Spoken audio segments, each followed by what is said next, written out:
Di balik viralnya tembang syair pantun Aceh yang dibawakan oleh mereka yang memiliki suara vokal yang sangat merdu itu, ternyata peran sang pengarang atau pencipta dari isi pantun tersebut juga sangat menarik untuk dibahas. Sebelumnya kami pernah mengulas deretan vokalis pantun yang memiliki suara emas, namun juga tak terlepas dari vokalis pantun. Sekarang kami mencoba mengulas deretan pengarang pantun Aceh serta para vokalis yang memiliki suara emas yang sebelumnya belum sempat kami kupas. Cik Daralun, seperti biasa bagi kalian yang belum tekan tombol subscribe, silakan kalian tekan dulu. Dan sekalian juga kalian tekan tombol lonceng agar kalian dapat berlangganan video gratis dari Zuar Aceh Channel. Edo Gawa dan Rifargi. Injang mata cempala ranggeng, hiren cembureng kemerapati. Edo Gawa merupakan sosok pencipta tembang pantun yang selalu ditunggu-tunggu oleh penggemarnya lewat lantunan tembang syair pantun yang dibawakan oleh Rifargi yang memiliki vokal suara yang sangat merdu dan alami serta sangat sesuai dengan lantunan pantun asli Aceh tanpa melodi musik serta irama yang disesuaikan dengan syair-syair keacehan terdahulu. M. Yusriyadi yang biasa disapa dengan Bang Edo Gawa lewat lantunan syair pantun balasan dengan Dek Jumi MBO ini berasal dari Kampung Cot Lepe, Kecamatan Nisam, Kabupaten Aceh Utara. Menurut beberapa pendapat yang pernah diutarakan oleh para penggemarnya, Edo Gawa merupakan salah satu pencipta balasan pantun tercepat dan isi dari syair pantun yang diciptakan oleh Edo Gawa ini sangat sesuai dengan budaya pantun Aceh asli. Dari komentar lain yang pernah diutarakan netizen, Edo Gawa disebut-sebut sangat cocok menyandang Raja Pantun Aceh. Bang Himwi dan Jumi MBO. Senambung rampulam asa diri ke putra candeng siapa pehah.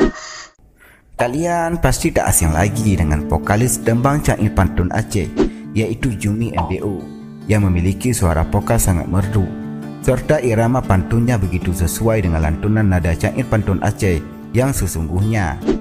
Bahkan ada komentar dari beberapa netizen yang memiliki nama asli Jumiati ini sangat wajar disebut sebagai Ratu Pantun Aceh. Namun di balik kesuksesan para vokalis di bidang tarik suara, pasti ada sang pengarang atau pencipta dari sebuah lagu maupun pantun. Ya, kalian pasti tak asing lagi dengan sosok yang bernama Bang Himwi. Dia adalah seorang pencipta dari pantun yang sering kalian dengar dari Jumi MBO.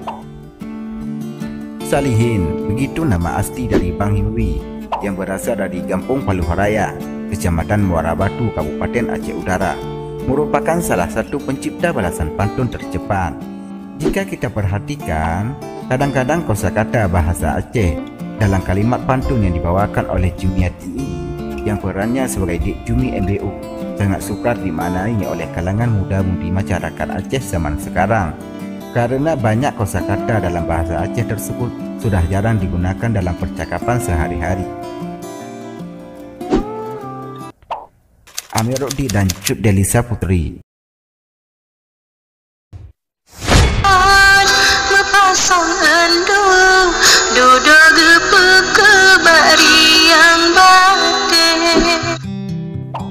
Kalian pasti sangat terhibur dengan lantunan syair pantun yang dibawakan oleh Cut Delisa.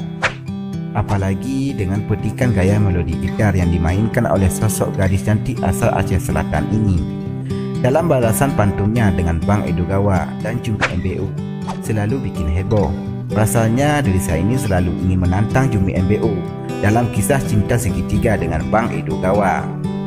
Di balik suksesnya Delisa membawakan tembang pantunnya ini, ada sosok Amiruddin yang bergelar nama Pantun Burger yang selalu senantiasa menciptakan isi pantun terbaik dan tercepat dengan penuh makna haba orang Aceh. Pengarang pantun Cut Delisa ini yang bernama Amiruddin ini berasal dari Kampung Rawaite, Kecamatan Jambu Air, Kabupaten Aceh Utara. Nah, Demikianlah sekilas profil beberapa pengarang dan pelantun Cair Pantun Aceh yang sempat kami bahas pada kesempatan kali ini. Di luar sana masih banyak mereka yang telah sukses dalam mengembangkan seni budaya dalam pantun yang tak mungkin kami sebutkan satu persatu, dan kami pun akan mencoba mengulasnya di lain kesempatan. Cik Daralun, jika ada kesalahan dalam informasi yang kami sebutkan ini, mohon dimaklumi kerana manusia tak luput dari kesalahan. Seterusnya, jika kalian ada pendapat, komen di bawah ya.